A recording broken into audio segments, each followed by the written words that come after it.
지난 주일 말씀을 드리면서 우리 인생에서 맞게 되는 여러 많은 두려움의 상황들, 그러니까 어둡고 큰 바람이 불고 큰 파도가 일어나고 거기다가 예수님조차도 계시지 않는, 그래서 어디로 가야 될지 아무리 노를 저어도 쉽사리 벗어날 수 없는, 아니 노를 저을 수도 없는 그런 생명의 위협을 받는 상황 속에 있었던 제자들이 일순간 그 모든 두려움이 사라지게 되는, 하나님 주시는 큰 기쁨과 평안을 누리게 될 수 있었던 이유, 그것은 내니 두려워하지 말라라고 하시는 주님의 그 한마디 말씀 때문이었다라는 말씀을 드리면서 한 주간 두려워하지 말라라고 하시는 그 주님의 음성을, 그 하나님의 음성을 사모하며 살아가자라는 말씀을 드렸습니다. 어떻게 여러분들의 심령 속에 하나님 주시는 두려워하지 말라라고 하시는 그 말씀이 들려오셨는지 모르겠습니다.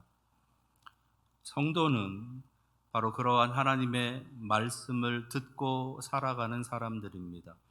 성도는 바로 그런 하나님의 말씀을 듣고 용기를 내서 다시 힘있게 일어서 살아가는 사람들입니다.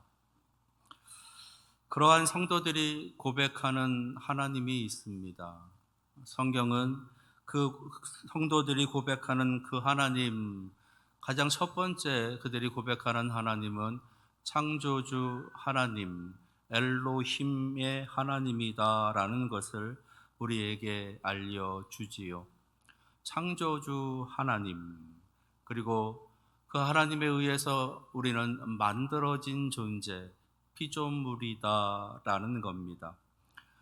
놀라운 것은 그 모든 피조물들 가운데 우리 인간이라고 하는 존재는 하나님의 특별한 사랑 가운데서 특별한 존재, 거룩한 존재로 만들어졌다라고 하는 것이지요. 하나님의 형상, 통치의 대리자, 그리고 축복의 통로, 그리고 유일한 영적인 존재로 지어진 존재들이다라는 것입니다. 그래서 하나님과 교제할 수 있었고, 하나님과 대화할 수 있었고, 하나님을 알 수도 있었고, 하나님과 대면할 수도 있는 그런 영광된 존재들이었다라는 겁니다. 그런데 안타까운 것은 그런 특별한 존재인 이 인간이, 이 사람이 지금은 하나님의 관심과 우리의 관심, 하나님의 생각과 우리 사람의 생각, 하나님의 뜻과 우리 사람의 뜻의 그 차이가 너무나 엄청나다라는 거예요. 하나님의 생각과 사람의 생각, 하나님의 뜻, 사람의 뜻, 하나님의 관심, 사람의 관심은 너무나도 큰 차이가 있다라는 겁니다. 도무지 그 하나님을 따라갈 수 없을, 아니 따라가려고 하는 어떤 도전도 할 수 없는 그러한 지경에 엄청난 간격을 갖고 있다라는 거지요. 그래서 어쩌면 하나님의 관심을 모른 채 하나님의 생각, 하나님의 뜻, 하나님의 마음을 모르는 채 살아가고 있는 것이 이 땅에 살고 있는 우리 인생들의 모습은 아닌가라는 생각을 합니다. 그럼에도 불구하고 하나님께서는 너무도 감사하게 여전히, 그리고 지금도, 그리고 앞으로도 계속해서 그 하나님의 관심이 무엇인지, 하나님의 뜻이, 하나님의 생각이, 하나님의 그 마음이 무엇인지 우리에게 알려주신다라는 거예요.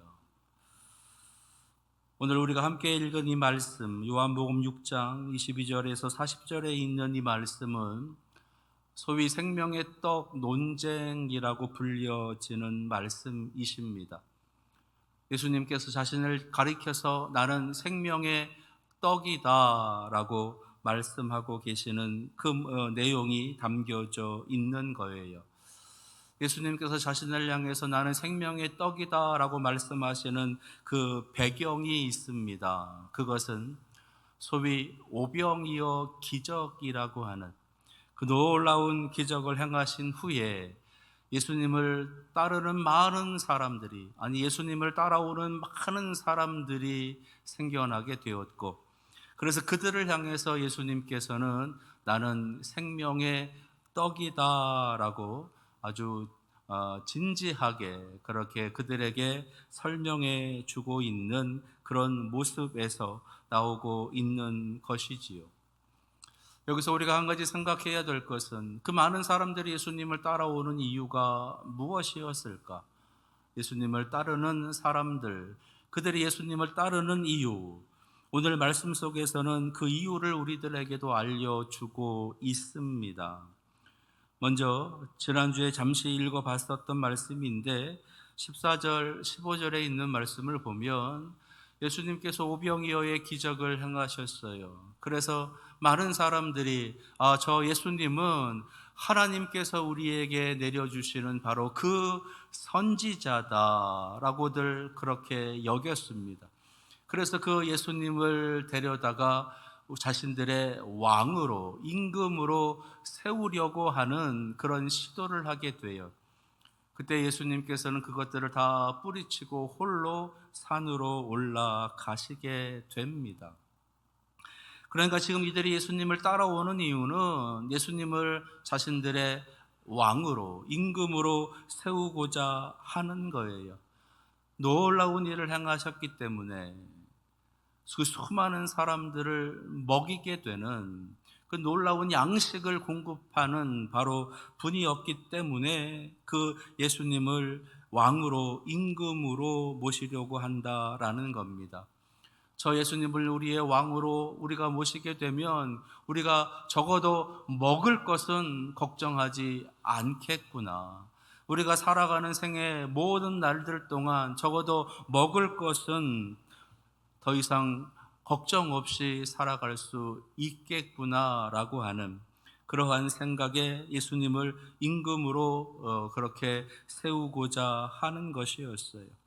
거기서 더 나아가서 이제 34절에 있는 말씀을 보시게 되면 이들이 예수님을 따르고 있는 이유가 주여 이 떡을 항상 우리에게 주소서, 항상 우리에게 주소서라고 하는 것은 먹을 것에 대한 걱정뿐만 아니라 지금까지 계속 배부르고 싶고 더 배부르고 싶고 계속해서 배부르고 싶은 인간적인 어떤 육적인 그런 만족을 주고 있는 예수 그리스도, 그 예수 그리스도로 인해서 그 예수님을 왕으로 세우고자 하는 그러한 욕망이 그들에게 있었다라는 것을 보여주고 있는 겁니다. 그러니까 지금 이들이 예수님을 따르는 이유는 자신들을 배부르게 해 주었기 때문이다라는 거예요.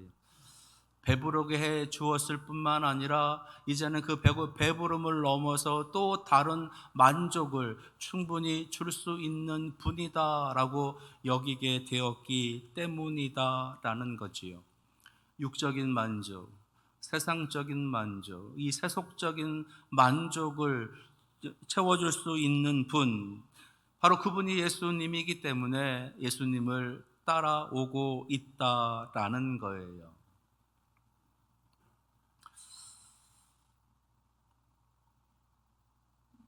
교회는, 성도는 예수 그리스도를 구주로 고백하는 사람들, 바로 그 사람들이 모여 있는 곳이 교회이지요. 예수 그리스도를 내 영혼의 구원자로, 내 영혼을 살려주시는 분으로 그렇게 믿음으로 고백하며 살아가는 사람들, 그 믿음으로 살아가는 사람들이 바로 성도이고 그들이 모여있는 곳이 바로 교회인 겁니다. 그런데 지금 이들이 예수님을 따르고 있는 이유는 그러한 어떤 영적인 이유가 아니라 이 세상적인, 육적인 이유에서 육적인 만족, 육적인 어떤 욕구의 충족으로 인해서 예수님을 따르고 있다라는 것. 여기서 우리들 자신에게 우리가 한번 던져야 될 그런 질문이 있지 않을까 생각이 듭니다. 나는 왜 예수님을 믿고 있는가? 아니, 나는 왜 예수님을 믿으려 하는가? 나는 왜 예수님을 따르려고 하는가? 나는 왜 교회에 나오고 있는가? 라고 하는, 어떻게 보면 성도로서의 가장 근원적인, 가장 근본적인, 가장 기본이 되는 그런 질문을 우리는 여기서 던질 수 있어야 하는 겁니다. 내가 교회에 나오는 이유, 내가 예수 믿는 이유, 내가 하나님을 믿는 이유, 내가 예수님을 따르는 이유, 내가 예수님을 인격적으로 따르고 인격적으로 존경하고 예수님의 삶을 닮아가고자 하는 그 이유가 무엇인가? 그것이 혹시 세상적인 또는 세속적인 육적인 어떤 만족을 위함이 아닌가라고 하는 그런 질문을 던질 수 있어야 한다는 것이에요. 오늘 말씀 속에 등장하고 있는 이 수많은 무리들 또한 그러한 욕망으로, 그러한 그런 어떤 욕구 충족을 위해서 예수님을 따르고 있다라고 하는 것을 말씀해 주고 계십니다. 그래서 예수님께서는 그들을 향해서 이렇게 26절에서 말씀하시는 거예요. 26절에 썩을 양식을 위하여 일하지 말고 영생하도록 하는 양식을 위하여 하라라고 하시는 27절 말씀이십니다. 썩을 양식을 위하여 일하지 말고 영생하도록 하는 양식을 위하여 하라라고 하시는 이 말씀을 예수님께서 들려주시는 거예요.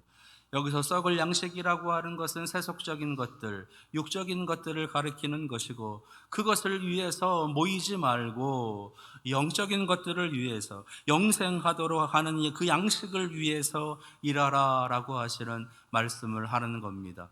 그리고 거기서 더 나아가서 그 영생하도록 하는 그 양식이 무엇이냐? 그것은 바로 하나님께서 보내신 이를 믿는 것이다 라고 29절에 우리에게 알려주고 계세요.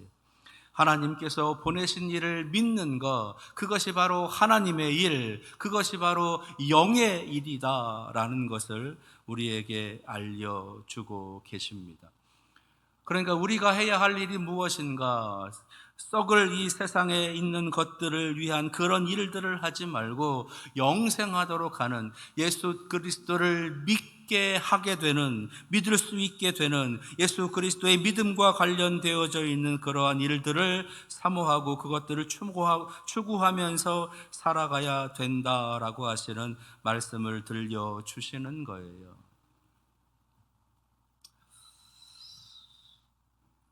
이런 말씀을 들을 때마다 느끼는 생각은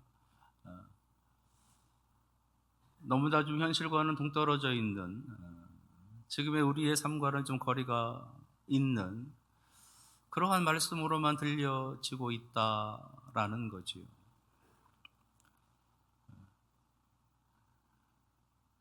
영이라고 하는 부분, 눈에 보이지 않는 부분, 영생이라고 하는 부분, 그러한 모든 부분들, 그러니까 하나님과 관련되어져 있는 그런 일들을 하는 것, 그것을 위해서 예수 그리스도를 믿어야 된다라고 하는 그 믿음에 대한 이러한 말씀들을 드리는 것, 그것 자체가 너무나 현실과는 동떨어져 있는 그러한 말씀이 아닌가라고 하는 생각을 한다라는 겁니다.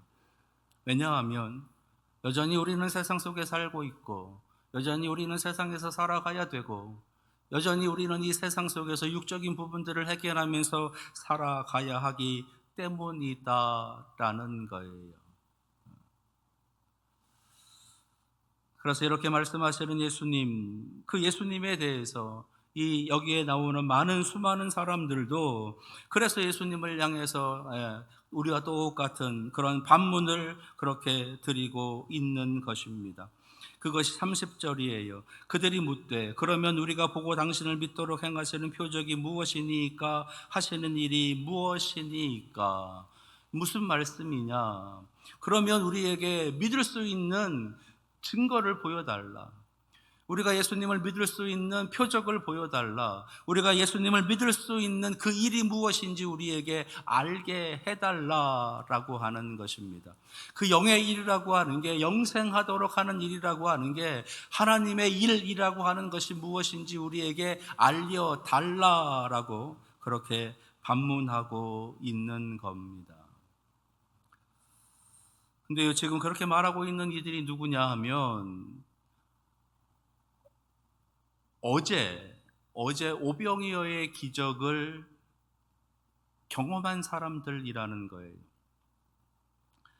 오늘 22절 말씀을 시작하면서 이튿날이라고 하는 말씀, 구체적인 날짜까지도 기록해 주고 계세요. 이튿날, 오병이어의 기적을 행하신 그 다음 날 그들이 예수님을 찾기 위해서 사방을 두루 다니고 심지어는 배를 타고 가버나움까지 쫓아왔다는 겁니다.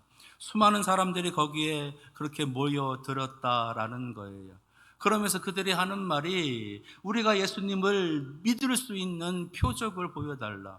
우리가 예수님을 믿을 수 있는 기적을 또 보여달라. 우리가 예수님을 믿을 수 있는 그 일이 무엇인지 우리에게 알려달라라고 지금 또 말하고 있다라는 거예요. 바로 어제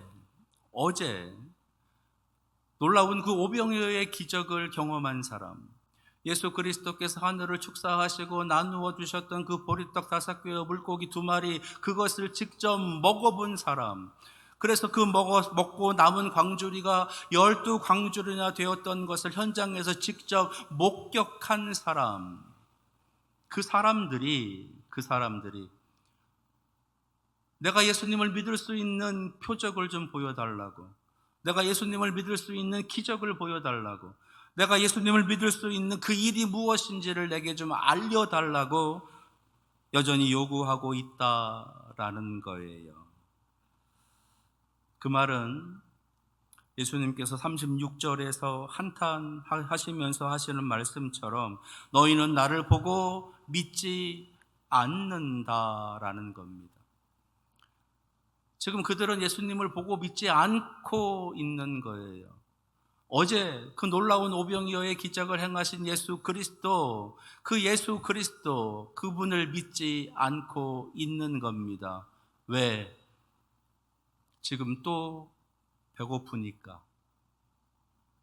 지금 또 굶주리고 있으니까, 지금 또 만족이 없으니까, 지금 또 내 안에 채워진 것이 없으니까 그것을 또 채워달라고, 그것을 또 부어달라고, 그것을 또 내게 달라고 그렇게 또 계속해서 요구하고 있는 겁니다.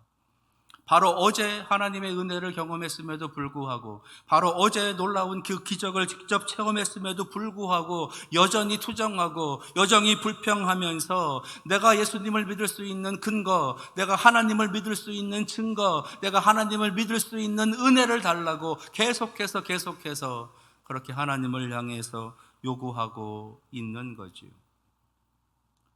마치 저 광야에서 40년이라고 하는 아주 긴 시간 동안을 하늘에서 내려오는 만나를 먹고 있었던 그 이스라엘 백성들이 매일같이 내려주시는 그 만나를 거두어서 그들이 그것을 먹으면서 살고 있었던 그 이스라엘 백성들, 그 하나님의 백성들이 조금만 없으면, 조금만 부족하면, 조금만 힘들면, 조금만 추우면, 조금만 더우면 끊임없이 하나님을 향해서 불평하고 투정 부리고 있었던 그들의 모습처럼 여전히 지금도 똑같이 이들은 그렇게 하나님을 향해서 투정하고 불평하면서 기적을 보여달라고, 은혜를 보여달라고, 하나님이 하시는 일이, 예수님이 하시는 일이 무엇인지 내게 알려달라고 끊임없이 말하고 있는 겁니다.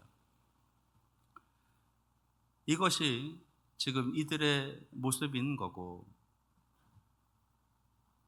어떤 면에서는 바로 나의 모습, 우리들의 모습이기도 하다는 거예요. 우리는 분명 하나님의 은혜를 받은 사람들입니다. 어제도 받았고 그제도 받았고 하나님의 음성도 들은 사람들이고 하나님의 놀라우신 치유의 역사도 경험한 사람들도 있을 수 있고 하나님의 돌보시는 은혜, 하나님께서 기적같이 행하신 놀라운 일들을 삶의 현장 속에서 직접 목도하고 경험하며 살아온 사람일 수도 있습니다. 그럼에도 불구하고 우리는 여전히 하나님을 향해서 투정하고 여전히 하나님을 향해서 불평하고 하나님을 향해서 끊임없이 요구하면서 하나님 이렇게 해달라고 이렇게 해달라고 이렇게 해달라고 하는 그런 말들을 내뱉으면서 살아가고 있는 바로 이들의 모습과 똑같다라고 하는 것. 그런 우리들을 향해서 예수님께서는 나는 생명의 떡이다. 나는 생명의 떡이다. 라고 하시는 그런 말씀을 들려주시는 거예요. 이 말씀은 육적인 그 어떤 것으로도 인생은 만족할 수 없다라는 겁니다.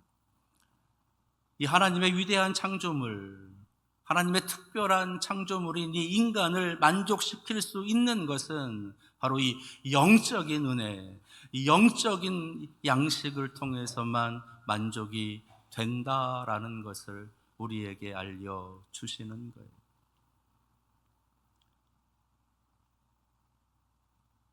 육적으로 또는 물질적으로 여러분들은 어느 정도가 있으면 만족하실 수 있으실 것 같은가요? 한 10억 있으면 만족하시겠습니까? 한 20억 있으면 만족하시겠어요? 그럴 것 같지요. 10억이 있고 20억이 있고 30억이 있으면 만족하실 것 같지요. 근데요, 조금 시간이 지나면 더 필요하다고 합니다. 수백억, 수천억, 이 세상 그 어떤 것도 우리의 이 가슴을, 우리의 이 마음을 만족시켜 줄 수가 없어요. 왜 그러냐? 왜 그러냐? 우리 사람이라고 하는 이 피조물은 하나님께서 특별하게 만들어주신 존재이기 때문에 이 세상 피조물보다 커다랗다라는 겁니다. 우리는 이 세상보다 큰 존재라는 거예요. 그래서 이 세상 그 아무리 커다란 이 세상의 것이 우리에게 들어와도 우리는 만족할 수 없다는 거예요. 이 가슴을 채울 수 없다라는 겁니다. 따라서 이 가슴을 채울 수 있는 것은 이 세상보다 더 커다란 것, 아니 오히려 이 세상을 만드신 하나님이 들어오셔야, 예수 그리스도께서 들어오셔야 만족할 수 있다라는 것이에요. 그것이 바로 하나님께서 우리 인간을 특별한 존재로 만들어주신 이유이기도 하고, 그것을 통해서 이 세상을 영적으로 관리하고 다스리게 하시려고 하시는 하나님의 뜻이 담겨져 있기 때문이기도 하다는 겁니다. 그러면 그런 인간은 이 세상 그 어떤 것으로도 만족할 수 없는 그런 존재로 끝까지 살아가느냐?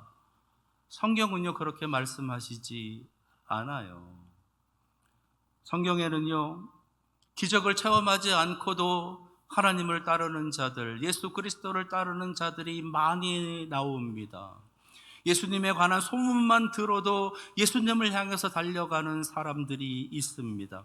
저 멀리서 예수 그리스도의 모습만 보고도 그 예수님을 향해서 달려가는 사람들이 나옵니다.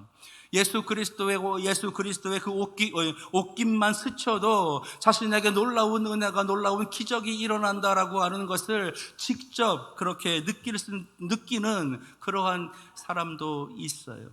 내가 저 예수 그리스도의 옷자락만 만져도 내 병이 낫겠습니다라고 하는 그 믿음으로 그 예수님을 향해서 달려가는 사람도 있다라는 거예요. 지난주에 살펴봤었던 것처럼 그 생명의 위협 속에서 내니 두려워하지 말라라고 하시는 주님의 그 음성이 그들에게 들렸을 때 그들에게 큰 기쁨과 평안이 찾아오게 되는 놀라운 은혜를 경험하게 되었던 사람도 있다라는 거예요.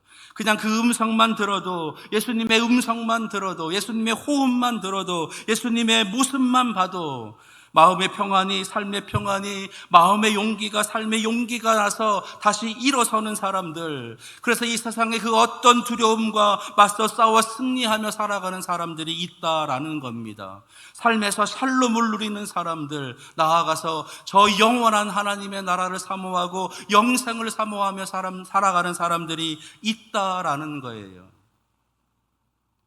그들을 가리켜서 성경은 성도라고 부릅니다.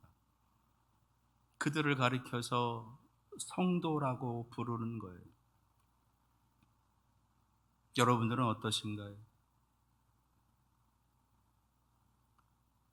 예수님이라고 하는 그 이름만 들려도 여러분들의 마음이 편안하십니까? 예수님이라고 하는 그 모습이 저 멀리서 보이기만 해도 여러분들의 마음이 평안하십니까? 교회라고 하는 그 소리만 들어도 여러분들의 마음에 기쁨이 있으세요? 저 멀리서 우리 교회 저 십자가 탑에 있는 저 십자가만 보여도, 저 멀리서 우리 교회의 이 모습만 봐도 여러분들의 마음의 기쁨이, 여러분들의 마음이 평안하시냐라는 거예요. 성도는 그런 사람들이에요. 성도는 삶을 살아가면서 예수님이라고 하는 소리만 들어도, 하나님이라고 하는 소리만 들어도, 교회라고 하는 소리만 들어도 그 마음이 뛰고, 그 마음의 기쁨이, 그 마음의 평안이 찾아와서 너무나 즐거워서 교회로 뛰어오고 하나님을 예배하기 위해서, 하나님을 찬양하기 위해서, 예수님을 만나기 위해서 달려오는 사람들이다라는 겁니다.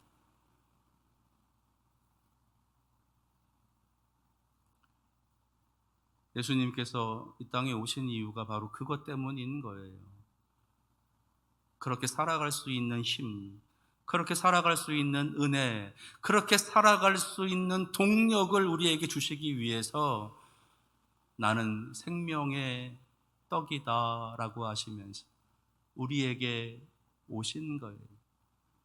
그래서 우리에게 주님의 몸과 주님의 피를 내주십니다. 이것을 먹을 때마다, 이것을 마실 때마다 나를 기억하라.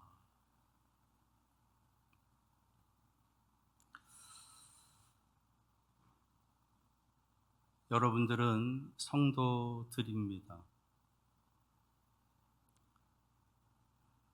썩어져갈 세상의 양식, 세상의 것들로 분주하고, 세상의 것들로 흐트러지고, 세상의 것들로 하나님으로부터 멀어지며 살아가는 사람들이 아니라, 삶이 비록 그러할지라도, 삶이 비록 그러한 모습으로 우리를 끊임없이 유혹하고 도전한다 하더라도 그것들을 다 뿌리치고 그것들에게 승리하면서 하나님 앞으로 나오고 하나님의 음성을 듣고 하나님의 은혜를 누리며 살아가는 사람들이다라는 겁니다. 나는 생명의 떡이다. 오늘 그 예수 그리스도를 여러분들의 몸과 마음으로 받아들이시고 하나님 내려주시는 그 영생을 누리며 살아가는 그런 거룩한 성도들이 될 수 있기를 바랍니다. 기도하겠습니다.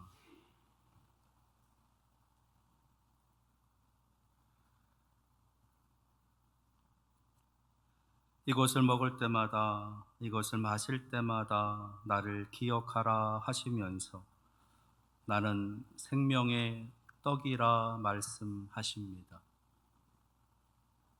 오늘 그 예수 그리스도를, 그 예수 그리스도의 그 거룩한 떡을 우리가 기쁨으로 받게 하시고 우리의 살아가는 삶 속에 평안을 누리며 살아서 하나님의 거룩한 성도의 삶을 드러내게 하여 주시옵소서. 예수 그리스도의 이름으로 기도합니다. 아멘.